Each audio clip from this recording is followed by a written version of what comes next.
अगर आप भी चाहते हैं कि तिरंगा फिल्म्स का ऑडियो वीडियो सबसे पहले आप तक पहुंचे, तो लाल बटन दबाकर हमारे चैनल को सब्सक्राइब करें और घंटी का निशान दबाना ना भूलें। रंग डाले तो रंग डाले तो रंग डाले तो रंग डाले तो लाली हमार बहाली रंग डाले तो रंग डाले तो लाली हमार बहाली रंग डाले तो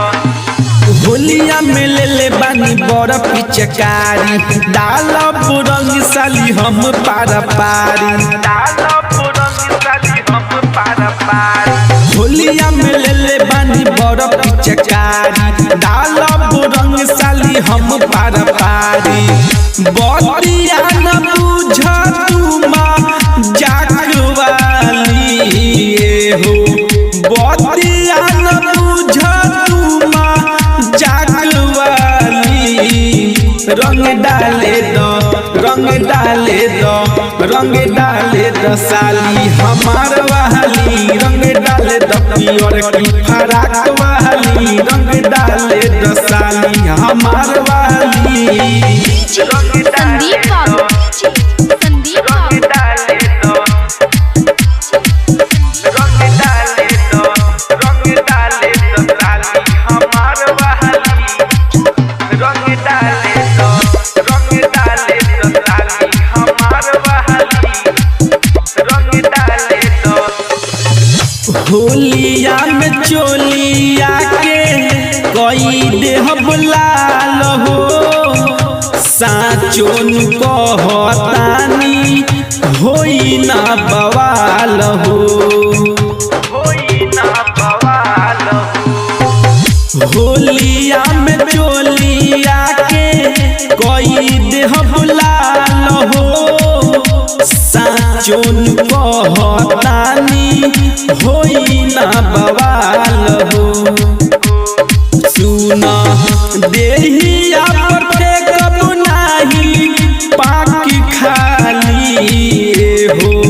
देहिया पर फेंकब नाही पाकी खाली रंग डाले दो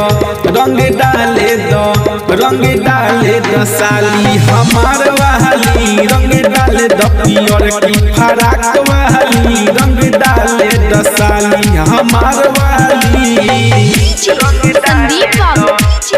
संदीप रंग डाले तो रंग डाले तो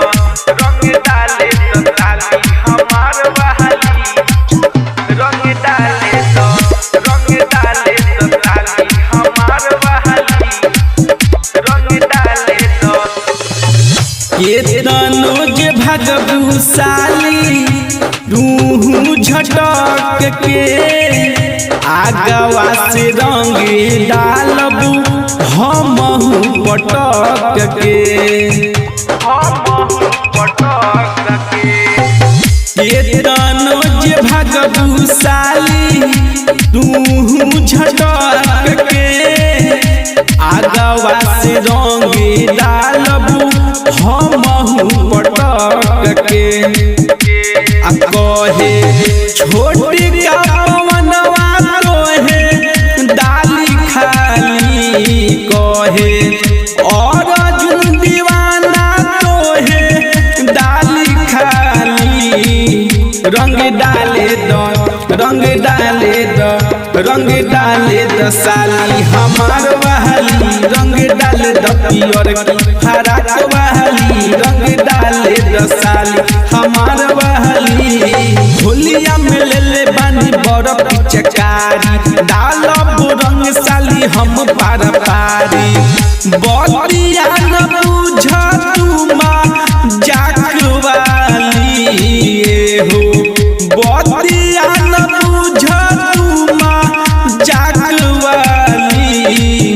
रंग डाले दो रंग डाले दो